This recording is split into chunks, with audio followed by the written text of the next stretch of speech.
L'Afrique, Mbolani, le Gabon, vous êtes sur Akom Radio, la radio des sonorités africaines. 98.3 à Libreville au Gabon, akomradio.fm et sur notre application disponible sur Play Store. Je vous souhaite la bienvenue au mic avec Miss Bouloualou, votre programme qui vous fait découvrir les personnalités de chez nous. On n'utilisait pas encore le terme au début des années 2000, mais il est clair que mon invité du jour est l'un des plus grands influenceurs du Gabon puisqu'il nous fait ouvrir le quotidien national tous les jours de la semaine. Il est BDaste et il dépeint chaque jour les Gabonitudes dans ses caricatures, mais pas que. De son vrai nom, Yvon Landry Bécalé, celui qui par la bande dessinée nous parle des choses du Gabon, des choses du bar et d'un peu partout. Libek passe au mic avec Miss Bouloualou aujourd'hui. Libek, bonjour. Bonjour Bouloualou.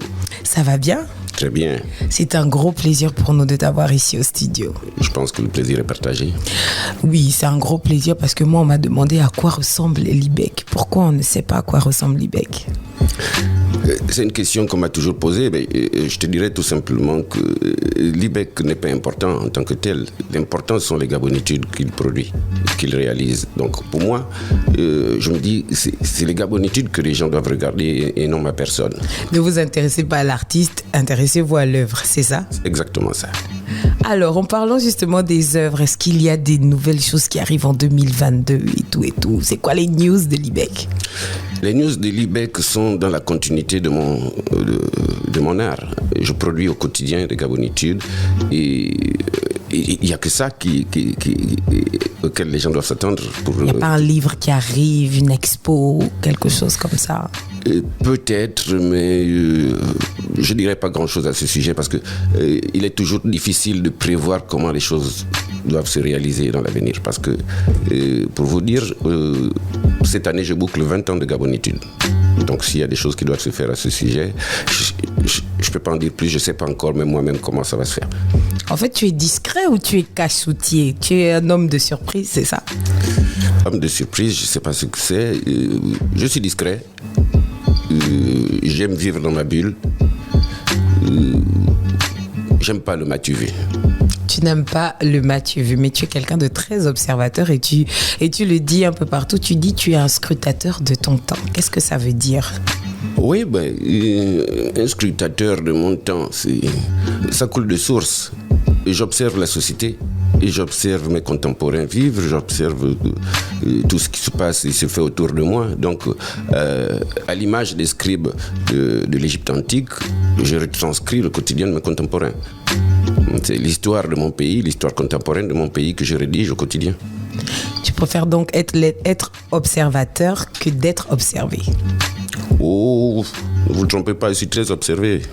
Ah bon? Beaucoup plus que vous n'imaginez. Ah mais finalement, si on ne sait pas à quoi ressemble Libek, comment on fait pour l'observer? Il y en a qui savent. Et il y en a qui sont payés d'ailleurs pour le faire. Vous êtes tous observés. Tout le monde est observé. Alors parle-nous un peu de tes débuts. À quel moment tu te dis je vais être dessinateur de bande dessinée? Cela remonte à mes plus tendres enfance. C'est un art qui m'a toujours habité.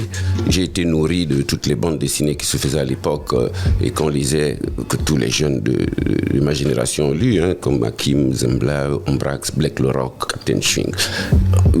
Toutes ces BD-là m'ont nourri pendant toute mon enfance. Et je me disais, mais si les Blancs arrivent à vivre de ça, c'est que je peux aussi. Et donc, cette envie m'a toujours habité et j'ai jamais lâché. Si bien que, il est arrivé un moment où je me suis dit, ok, je me lance. Et sans même penser aux difficultés qui m'attendaient, sans penser à comment j'allais réussir à le faire, je me suis lancé jusqu'à être le Libek que je suis aujourd'hui. Tu te lances dans la bande dessinée, mais est-ce que ton entourage autour de toi comprenait ton choix? Pas vraiment. Pas vraiment. J'ai pas envie de critiquer ma famille, mais j'ai pris quelques coups parce qu'il y a des gens qui ne comprenaient pas pourquoi. C'était quand même quelque chose de nouveau à l'époque. Pour un Gabonais, la bande dessinée. Je ne sais pas si c'était quelque chose de nouveau, mais on a eu des précurseurs en matière de bande dessinée. Donc, non, ce n'était pas vraiment nouveau. Il y avait des personnes comme Laurent Lévigo qui dessinait déjà, HK et Enzo Bacala. On a eu beaucoup de dessinateurs avant qui ont produit pas mal de choses. Mais, donc, ce n'était pas nouveau. Lorsqu'on ne te comprenait pas, qu'est-ce que tu t'es dit, toi? que tu allais quand même le faire. Est-ce qu'à un moment donné, tu t'es dit, bon, on dirait que c'est pas le bon chemin que je prends? Non, je me suis jamais posé la question. Et pour être un peu vulgaire, je m'en foutais complètement de ce que les autres pouvaient penser. Est-ce que tu t'en fous de ce que les gens pensent tous les jours? Tous les jours. Moi, je m'en fous. Tant que je dérange personne, tant que mon travail ne frustre personne, ce que les gens peuvent penser, je m'assois dessus. Est-ce que tu es formé dans le domaine de la bande dessinée? Je suis ce qu'on appelle un autodidacte. Et jusqu'aujourd'hui, après 20 ans de gabonitude, tu n'as fait aucune formation? Il est arrivé à l'époque parce que en 96, déjà, il y a un concours de bande dessinée qui avait été organisé par le Centre culturel français, par la jeunesse, les sports et tout ça. C'est ce concours d'ailleurs qui m'a mis le pied à l'étrier.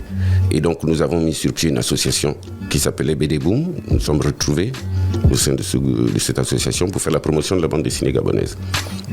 Et à la suite, il y a des noms qui ont continué le travail, qui sont restés sur le terrain, dans l'IBEC, comme Paillet aussi d'ailleurs. Nous avons à peu près eu le même parcours au niveau de Libreville. Lui, je ne sais pas d'où il venait. Et donc, vous voyez qu'il y a eu un cheminement. Un beau cheminement qui nous amène aux Gabonitudes qui paraissent dans l'Union depuis 20 ans déjà.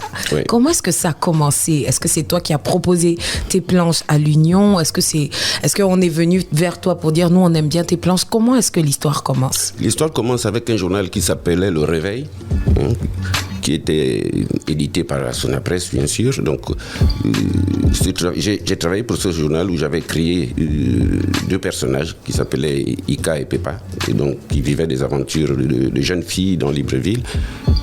Et lorsque ce journal s'est arrêté sa production, lorsqu'ils ont fermé le journal, l'Union m'a proposé de leur réaliser quelque chose. Donc, je leur ai proposé des illustrations.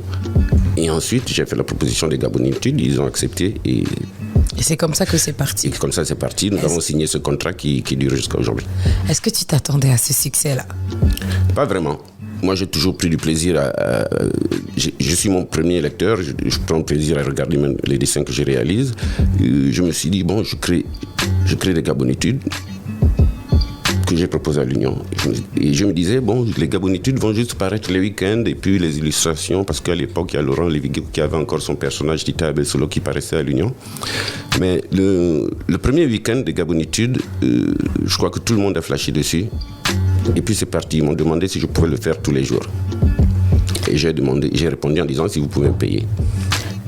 Et ils t'ont répondu quoi? Ils ont les moyens, ils pouvaient me payer. La preuve, ils me payent jusqu'à présent. Parlons des Gabonitudes. C'est quand même, je crois que c'est 6 carreaux. C'est 6 carreaux. Non, ce ne sont pas des carreaux, ce sont des vignettes. Voilà, c'est ça le bon terme, merci. Alors, 5 ou 6 vignettes, mais tu arrives à dépeindre une situation seulement en 5 ou 6 vignettes. Ouais. Ça se passe comment? Est-ce que tu réfléchis beaucoup quand tu as une histoire que tu veux dessiner? Est-ce que tu réfléchis beaucoup pour pouvoir les placer dans les vignettes? Oui, ça demande beaucoup de réflexion. La preuve, regardez, ma tête, elle est toute blanche aujourd'hui.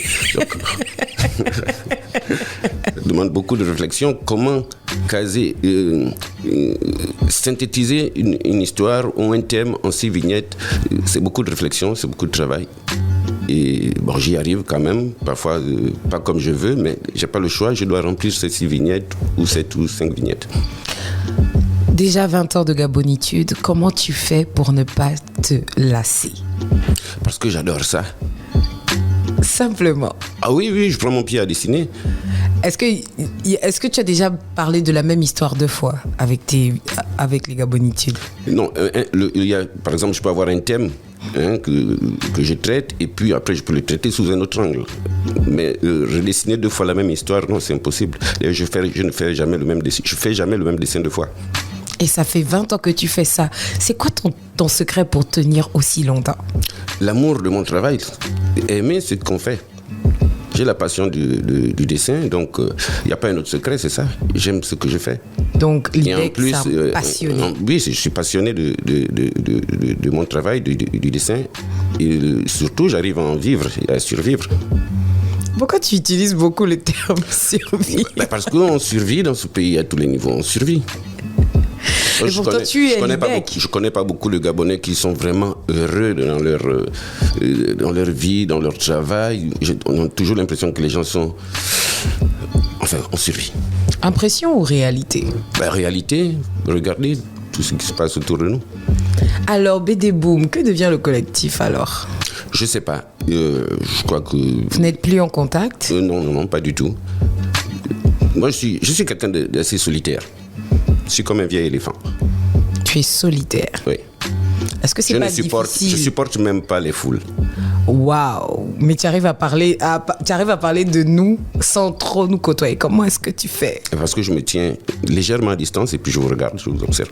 Parlons de ton sens justement de l'observation. Tu es observateur ou bien tu es pointu, comme on dit au Gabon? Non, je ne suis pas pointu. Je suis observateur, oui. J'observe. J'écoute beaucoup, j'observe. C'est quoi la différence entre pointu? Non, le pointu, c'est Miss Boulalou. C'est ça, le Boulalou, être pointu. Tu sais, pourquoi tu me taquines? Oh, parce qu'il peut se passer quelque chose là au studio et puis ça finit dans l'union, donc... J'espère pour vous qu'il ne se passera rien de fâcheux. Et c'est justement ça, j'observe.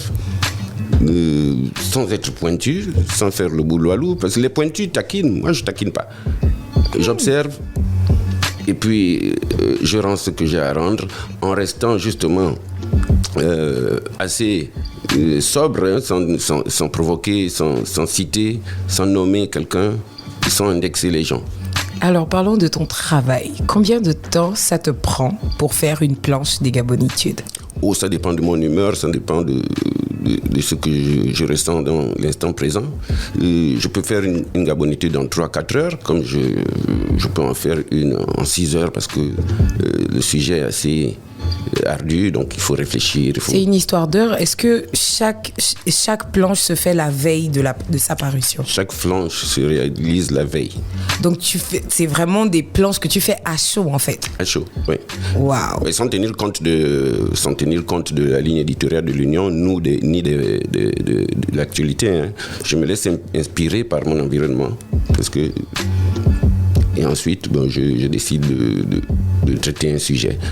Parlons de l'environnement. Comment est-ce que tu le parcours? Est-ce que tu es quelqu'un qui, par exemple, qui marche beaucoup au quartier, qui s'assoit souvent dans un bar, dans un coin quelque part et puis Oui, comme tous les Gabonais. Hein. Je vais au bar, j'écoute. Vous savez, les Gabonais ont cette manie d'étaler leurs problèmes dès qu'ils ont un verre de trop dans le nez.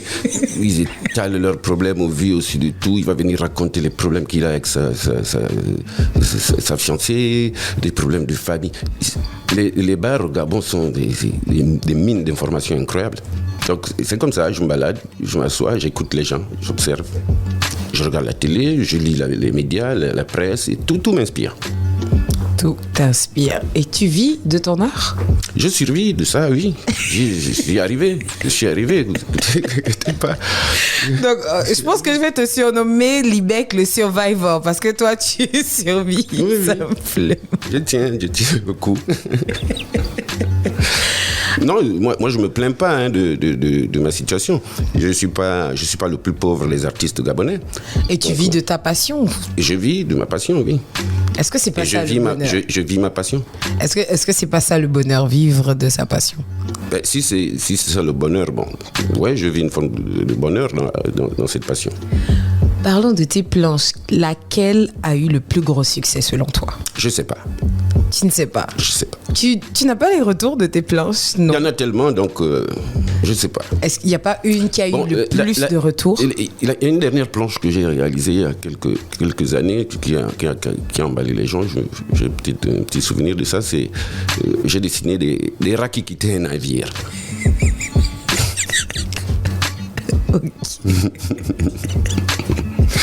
Pourquoi tu ris? Les pauvres rats. En fait, quand tu dis des rats qui quittent un navire, j'ai une projection de la planche dans ma tête. Tu l'as lu alors? Non, je ne m'en souviens pas. Et ça a eu un gros succès? Oui, il y a eu beaucoup de commentaires. Et quelle est la planche dont tu es le plus fier? Toutes. Ouais. Oui, parce que lorsque je réalise mes planches, une fois elles sont faites. Bon, de toute façon, pour moi, un dessin n'est jamais fini. J'ai toujours envie de continuer, mais il faut bien s'arrêter. Ce sont des choses qui sortent de ma tête.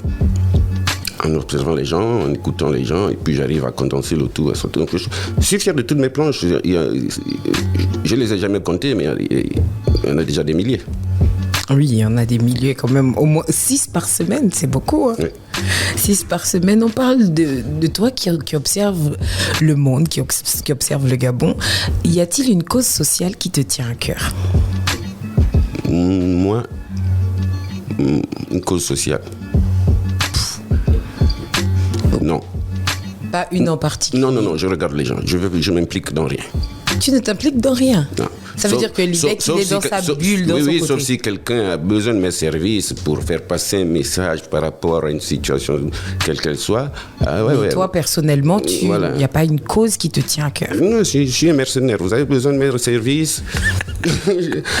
je vous vends mon crayon. Alors, donc, tu es un survivor, tu es maintenant un mercenaire. L'interview commence à devenir intéressante. Je suis un mercenaire de la plume. Vous avez besoin de mes services, quelle que soit la personne ou quelles que soient les entités qui ont besoin de mes services. Je vous fais ma facture et puis... C'est tout. C'est tout. Alors. Et sans état d'âme. Arrête de rire. Non, mais l'IBEC, un mercenaire de la plume, un survivant. Il y a beaucoup de mots qui viennent là. Je retiens. Alors, est-ce que tu as des contacts avec les dessinateurs de la nouvelle génération? Oui, j'ai un contact assez étroit avec Jeffy Capi, que j'aime bien. Est-ce qu'ils viennent beaucoup vers toi pour avoir des conseils, pour partager ton expérience, par exemple? Certains. Mais comme je disais, moi, je suis quelqu'un d'assez... je vis en retrait. J'ai cité Jeff, qui vient chez moi. D'ailleurs, nous sommes quittés avant que je n'arrive ici. Il était à la maison, donc nous sommes très proches. Les autres, bon, il arrive qu'on se rencontre au cours d'un événement. À ce moment-là, ils profitent. Mais le seul, vraiment, avec qui je suis très proche, c'est Jeff.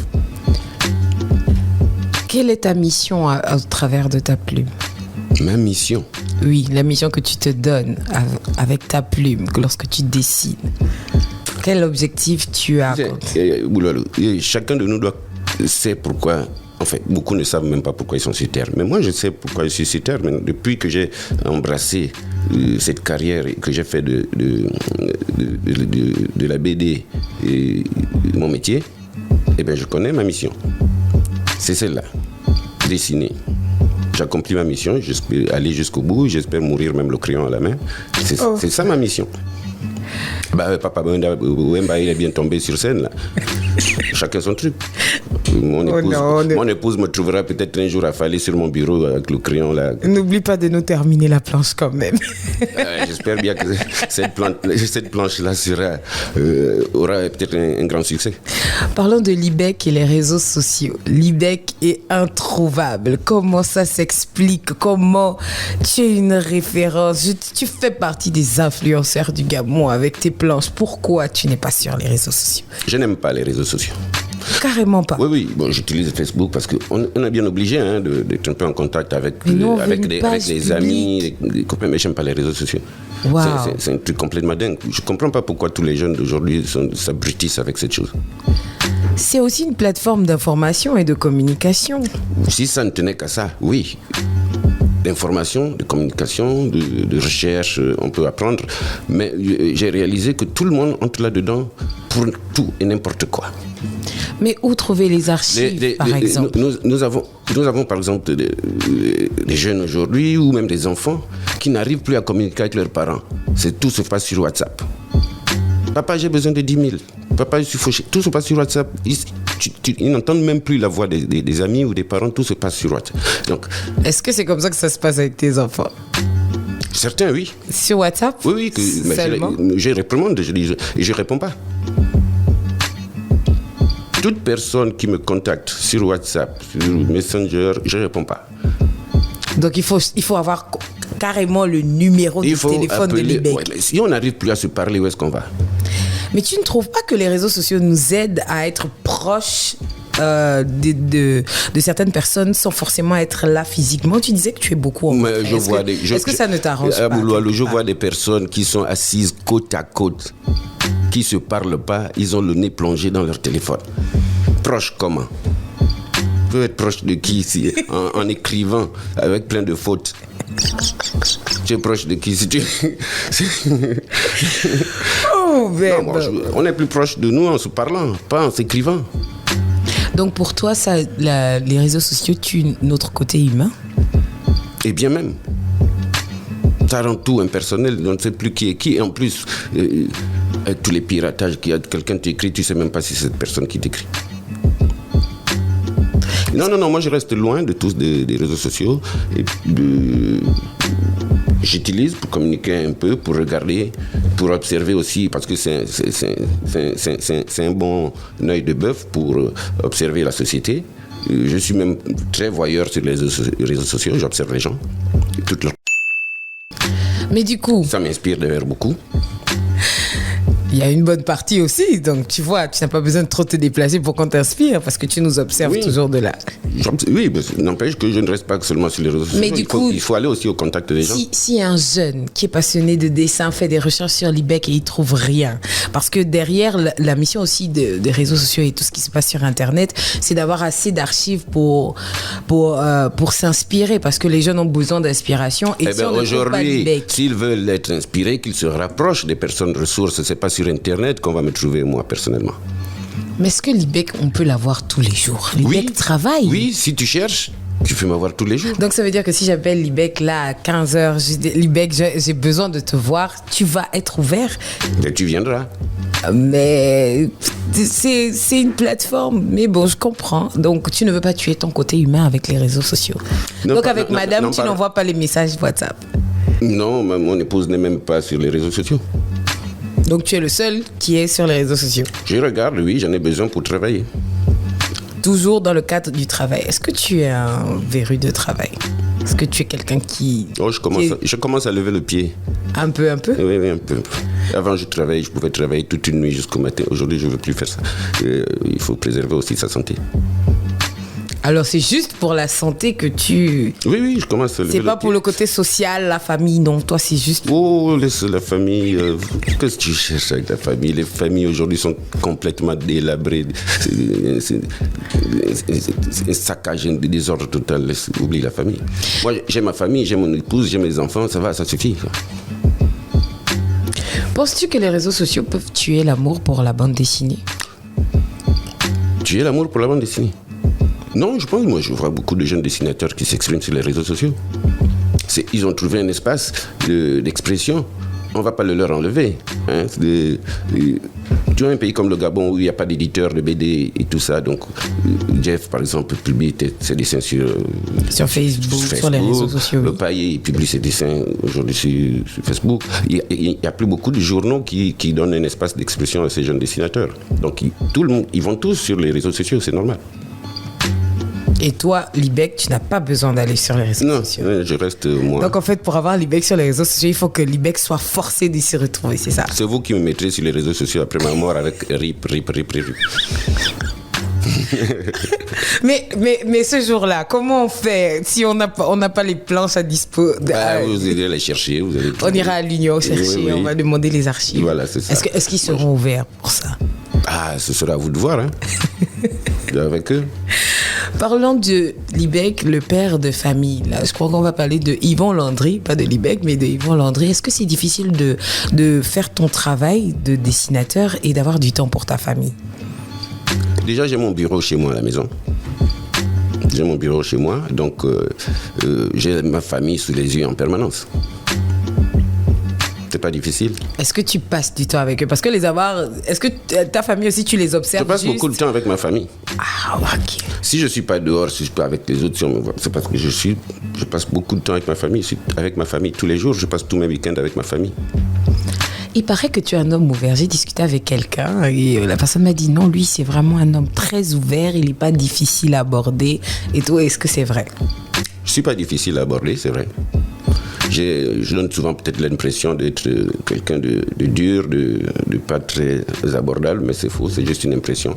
Il suffit de gratter un peu, de me dire bonjour et puis... Il suffit de te dire bonjour et c'est fini, la conversation a commencé. Oui, sauf si tu as une sale tête. À ce moment aussi, je refuse. Peut-être nous donner les critères de la saleté, on sait jamais. Il y a beaucoup de gens qui ont des têtes à claques. Au premier regard, il ne te plaît pas. Donc, moi, je n'insiste pas. Lorsque quelqu'un ne me plaît pas, je suis très épidermique d'ailleurs. Tu es très épidermique. Oui, si quelqu'un a une tête qui ne me plaît pas, je peux répondre à son bonjour, mais je pense qu'on va pas. Je ne vais pas souvent loin. Waouh! Il paraît que tu es en couple avec une artiste, que tu es marié avec une artiste comme toi-même. Est-ce que c'est facile d'être dans un couple d'artistes? Oui, c'est très facile, au moins on se comprend vite. Très vite. Il n'y a aucun moment où l'art peut te poser problème. Non, au contraire. Mon épouse m'aide même dans mon travail. Pour vivre avec un artiste, il faut être soi-même aussi un artiste. Il faut arriver à se comprendre. Il faut comprendre les humeurs d'un cinglé comme moi. Donc, et ça, elle joue bien ce rôle. Mon épouse est diplômée de l'école d'art et de manufacture qu'on appelle ENAM. Donc, je crois qu'elle arrive à bien gérer Donc Libek est cinglé. Libek, c'est un mercenaire de la plume, mais Libek, c'est un survivant. Oui, c'est un artiste complet. Et vous savez comment les artistes sont? Il est difficile de définir un artiste, de cadrer un artiste. Ouais, il est souvent très difficile. Et c'est ta femme qui arrive à te cadrer? Je l'espère pour elle. Comment ça pour elle? Est-ce qu'elle arrive à te comprendre? Tu te sens compris avec elle? Bien sûr, ça fait plusieurs années que nous vivons ensemble, donc si tout se passe bien, c'est que ça va, que nous comprenons. Parlons de ton rapport avec les femmes. Dans tes planches, on voit que les femmes ont toujours certaines formes. Pour nous qui n'avons pas beaucoup les formes là, oui, un peu comme les tiennes, tu vois. C'est ça. Est-ce que tu es un homme à femme? Oui. Oui. Oui. Comment ça? Je sais pas, toi tu l'imagines un homme à femme comment? Est-ce que tu es un homme? J'aime les femmes, je suis pas... Donc, j'ai rien contre ces gens-là, il paraît qu'il faut les ménager. Mais tu aimes les femmes. Les personnages que je dessine, ces femmes pleines, rondes, c'est ça les critères de beauté en Afrique. Il paraît que les Blancs aiment les plates, les maigres et tout ça, les skinny comme on dit. Mais chez nous, les femmes pleines, rondes, ce sont elles qui sont regardées. Et puis moi, mes dessins, je vends des dessins. Il faut que mon dessin accroche le lecteur. Exactement. Et connaissant les vices de mes frères gabonais et tout ça, je préfère dessiner des femmes bien pleines, rondes, avec de belles formes attirantes et tout ça. Tu leur sers ce qu'ils aiment. Oui, justement. Je peux ne pas, moi, aimer ça, mais je le fais surtout pour mes lecteurs parce que je dois vendre un produit. Donc tu aimes ça ou tu n'aimes pas ça? Parce que tu commences à dire... Non, attends, quand je dis je peux ne pas aimer ça, c'est pour dire que je peux ne pas aimer, mais je le fais surtout pour mes lecteurs et pour vendre mon produit. Bon, maintenant, moi j'aime les femmes comme tout le monde. Enfin, j'espère comme tout le monde. Boulolo, arrête de rire. Parlons des enfants. Est-ce que tu passes beaucoup de temps avec tes enfants? Est-ce que vous partagez par exemple le dessin ensemble? Non, pas vraiment. Je n'ai pas d'enfant en tant que tel à qui je partage le dessin. Et c'est mon métier. Je n'ai pas envie de jouer avec mon métier avec des enfants. Celui qui veut dessiner, il se débrouille. Moi, je n'ai pas passé mon temps avec des gens qui m'ont appris à dessiner. J'étais tout seul quand je dessinais. Vous savez, chacun naît avec son talent. Je ne prendrai jamais mon fils et lui dire allez, assieds-toi là, ou un petit-fils dit assieds-toi là, viens dessiner avec moi. Non, mais est-ce qu'il n'y a pas l'un d'entre eux qui a montré un peu d'intérêt pour le dessin? Non, je ne sais pas. J'ai beaucoup de filles, elles sont tirées par beaucoup d'autres choses, mais non, et puis je ne regarde pas ça. Comme je disais, chacun naît avec son talent. C'est pas parce que je suis dessinateur que forcément je vais enfanter de petits dessinateurs. Non. Mais quelle est ton activité avec tes enfants du coup? L'activité que tu partages avec tes enfants? Le week-end, on est chez nous, on s'occupe des plantes, on est sur notre terrain, quoi. Alibek plante? J'aime planter, je plante beaucoup. Il paraît que j'ai la main verte. Oh là là, tu as beaucoup de cordes à ton arc, c'est très bien. Donc on peut venir prendre les feuilles de manioc chez toi? Oui. Ouh là là. Ouais. C'est Ngori, non? Je plante, j'aime bien planter. Et puis ça me détend, j'aime toucher la terre. Alors pour toi, la famille, c'est ma famille. C'est important. C'est quelque chose de... Il faut que tu nous dises quelque chose. Tu dis trop les choses de façon brève. Mais alors, c'est comme ça. Je suis comme ça. Tu vas pas me faire dire comme tu veux. Tu vas pas me faire parler comme tu veux m'entendre parler, non. Ma famille, c'est ma famille. C'est ma cellule nucléaire, là. C'est pas la famille élargie. Donc ma famille, c'est là, c'est ma force. C'est là où je puise tout ce qui est nécessaire à mon équilibre. Alors, quelle est la place de la tradition dans ta maison? La tradition a toute sa place chez moi. D'ailleurs, je suis quelqu'un de très... comment te dire ça, je dirais pas traditionnaliste, non, mais je suis très proche de ça. Notre culture, tout ce qui nous vient de nos ancêtres, et bien voilà, c'est ça. Moi, je suis là-dedans. Que penses-tu de ceux qui diabolisent nos rites et traditions? Eh bien, ce sont des diables. Carrément. Ouais. Ce sont eux les diables, justement. On ne peut pas diaboliser quelque chose qui t'appartient, qui fait de toi ce que tu es. La preuve, c'est que tous ceux qui sortent de ça sont complètement égarés. Regardez-les dans leurs églises éveillées, fous, alliés complètement. Alors, des familles déchirées parce que le pasteur a dit que ton mari est un démon. En fait, une débandade totale. Moi, je ne vois pas ça. Quand je regarde, par exemple, des bouddhistes ou des gens qui sont proches de leur culture, de leur tradition, je ne les vois pas se délabrer comme ça. Je regarde les pays qui sont restés accrochés à leur culture. Ce sont des pays très équilibrés et très puissants, d'ailleurs, aujourd'hui. Est-ce que tu penses qu'on peut redonner à la tradition sa place ici? C'est perdu d'avance. Ils sont tous fous. Revenons à ton métier de dessinateur. Si un jeune qui t'écoute ou qui nous regarde a envie de se lancer dans quel que soit ce qui le passionne, quelle est pour toi la clé pour le succès, les étapes importantes pour le succès? Moi, je ne connais pas. Moi, j'ai eu mon parcours à moi, qui se débrouille, qui trouve sa voie à lui. Quel conseil je peux donner à quelqu'un, je ne connais même pas. Mais pourquoi pas? Parce que après... Non, il n'y a pas de pourquoi pas. Donc tu ne veux pas inspirer les jeunes? Moi, je les inspire déjà beaucoup. Chacun naît avec son talent et puis tu trouves ta voie. Il n'y a pas quelqu'un qui viendra te dire fais comme ça, fais comme ça, fais comme ça. Ça ne marchera jamais. Donc pour toi, il n'y a pas de méthode? Il n'y a pas de méthode. C'est chacun son truc. Donc chacun doit se débrouiller seulement? Alors, on vient sur Terre, chacun se débrouille. Quelle personne te prendra par la main pour te dire allons, je t'amène là, tu vas faire ça. Donc Libek, on ne l'a jamais pris par la main, on ne l'a jamais aidé, on ne lui a jamais ouvert une porte, non? Si, il y a des gens qui m'ont aidé, mais pas parce que j'ai des amis, j'ai des relations, il y a des gens qui m'aident, mais ce n'est pas des gens qui me tiennent par la main parce que je veux forcément obtenir ça et puis me disent non, viens, allons, non. Personne ne l'a fait pour moi pendant toute mon enfance ou pendant ma jeunesse ou pendant mon parcours. Est-ce que tu ne penses pas que c'est ça qui manque justement aux jeunes, qu'on leur tienne un peu la main pour les guider? Pourquoi? Pour en faire les éternels assistés? Un jeune doit apprendre à affronter la vie qui s'offre à lui. Est-ce que c'est pas un peu risqué du coup? Le simple fait de venir au monde est risqué. Tu peux mourir à la maternité au moment de l'accouchement. Le simple fait de naître est déjà risqué. Une fois que tu es né, tu commences à respirer, c'est fini, tu es déjà aussi mort. Donc, on vit, chaque jour, on court le risque de se casser la figure quelque part. Et puis, on ne va pas tout le temps tenir les jeunes par la main. Après, ça devient quoi? Ce qu'on voit aujourd'hui? Non, boulevalo. Donc, il faut se débrouiller. Oui, chacun se débrouille dans la vie pour arriver. C'est aussi ce que tu apprends à tes enfants, que chacun doit se débrouiller. Si je le dis, bien sûr, je le dis à mes enfants. Moi, je ne fais pas de cadeaux à mes enfants.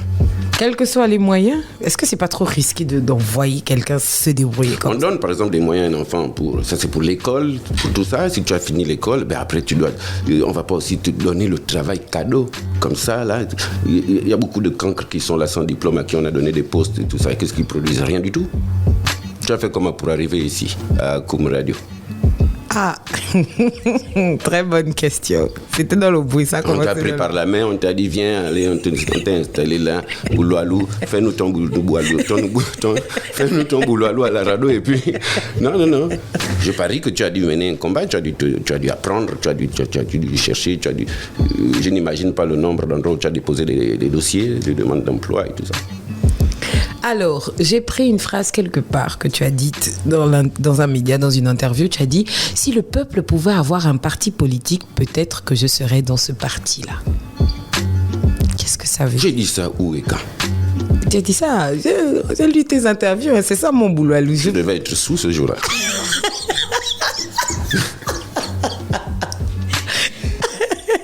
Mais parce que je suis dans le parti du peuple. Ok. Hein? Moi, je ne milite pas, je ne fais pas de politique, je suis dans le parti du peuple. Ok. Aussi simple que ça. D'accord. Mais... Donc, si tu as dit ça, c'est que tu n'étais pas ici. Mais tu ne fais pas les interviews dans le bruit, comme on dit. Et en plus, je n'en donne pas beaucoup, je ne fais pas beaucoup d'interviews. Pourquoi? Tu ne trouves pas important de t'exprimer? Non, il y a beaucoup de gens qui le font déjà suffisamment. Pourquoi moi? Peut-être parce que... Moi, je parle avec mon crayon, avec mes dessins. Peut-être on veut savoir les secrets de la longévité, de comment on tient pendant 20 ans à produire des planches qui parlent des réalités des Gabonais. 20 ans, c'est beaucoup. 20 ans, c'est l'âge d'un enfant. C'est l'âge d'un jeune. Je tiens la distance parce que je ne dis pas de conneries, je n'emmerde personne, je n'insulte personne. Je suis juste dans la bonne mesure. Être juste dans la bonne mesure. Est-ce que c'est ça qu'il faut pour tenir aussi longtemps? Pour moi, je ne dirais pas que c'est ce qu'il faut aussi pour les autres. Hein. Pour moi, je pense que c'est ça. J'ai un bon dosage dans mon travail. Et pour toi, c'est ce qui a marché? Oui, ça marche, ça continue de marcher très bien même. Libek. Le mercenaire de la plume. Non, on a retenu que Libek il plante, que tu es le mercenaire de la plume, que tu survis, hein, parce que tu as oui, il faut bien que je vive. Donc je dessine pas pour faire plaisir à quelqu'un ou faire plaisir à des gens. Moi, je dessine pour en vivre. Lorsque je produis un dessin, je dois être payé pour ça. Et à chaque fois qu'on te contacte, n'importe qui peut contacter Libek? Oui, pour un travail, oui.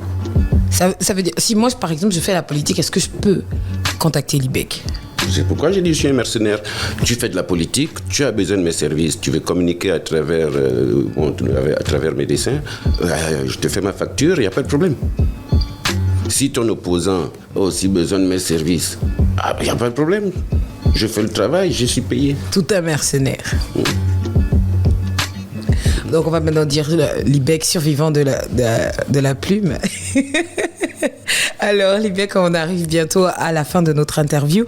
On a sélectionné quelques titres qu'on veut te faire écouter et que tu nous dises... Des titres de quoi? De musique? Oui, des titres de musique. Et on veut que tu écoutes et que tu nous dises à quoi ils te font penser. Ah ouais?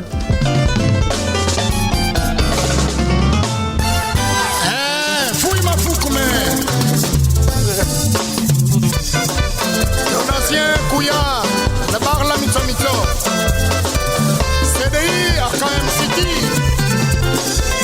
Iriscom International.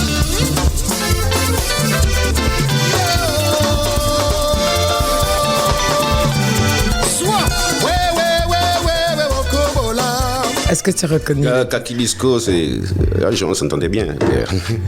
J'aimais bien, j'aime bien sa musique, je m'entendais bien avec lui.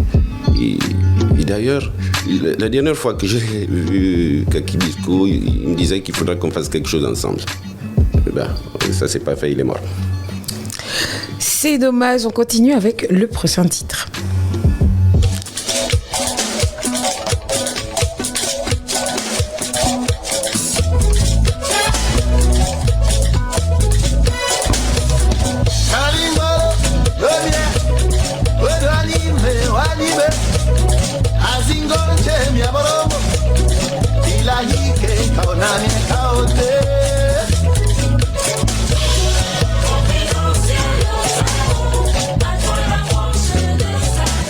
Pierre Claver Akenenge, on a déjà tout dit sur lui.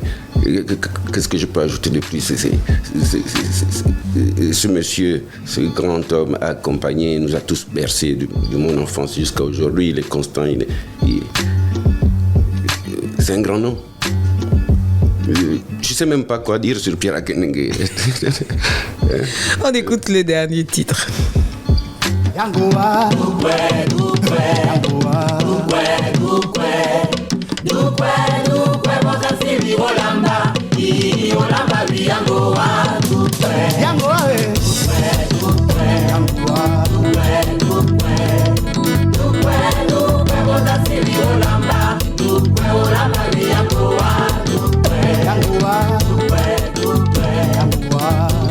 Alors, Serge Niga, une météorite d'ailleurs, parce qu'il est trop vite, je n'arrive pas toujours à comprendre pourquoi jusqu'à présent on ne sait pas pourquoi, ni comment, ni qui.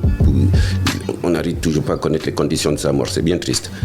Mais il a fait ce qu'il a eu à faire et on garde ça de lui. Alors, dans mes recherches, on m'a dit que tu es un gros fan de musique gabonaise, que tu écoutes beaucoup de musique gabonaise. Oui, j'aime bien. Peut-être pas toutes les musiques gabonaises, mais je suis un peu de la vieille école et puis j'aime bien écouter mais des gens qui sont proches de moi, comme Pimpin en auteur, que vous n'avez même pas ici. Je pensais que j'allais l'écouter. Qui allait nous dire ça? Libek est mystérieux. C'est pour ça qu'on fait les interviews. C'est pour qu'on ait des informations sur toi. Tu ne veux pas qu'on ait des informations sur vous toi. Vous n'aurez jamais tout. Alors, Libek, un dernier mot. Eh bien, Boulalou, viens prendre un verre chez moi un jour. Comme ça, tu auras beaucoup plus d'informations. Tu verras comment je vis. Ah, d'accord. Donc là, les informations, là, c'est en inbox, quoi. Ah oui, moi, celui qui veut me rencontrer, qui veut vraiment me connaître, je reçois. Est-ce que si des jeunes dessinateurs décident d'appeler un jour Libek, comme le grand Libek, on veut te rencontrer? Je les recevrai. Et tu ne donnes pas de formation, non? Je suis encore trop pris pour le moment et je n'ai pas assez d'espace pour ça. D'accord.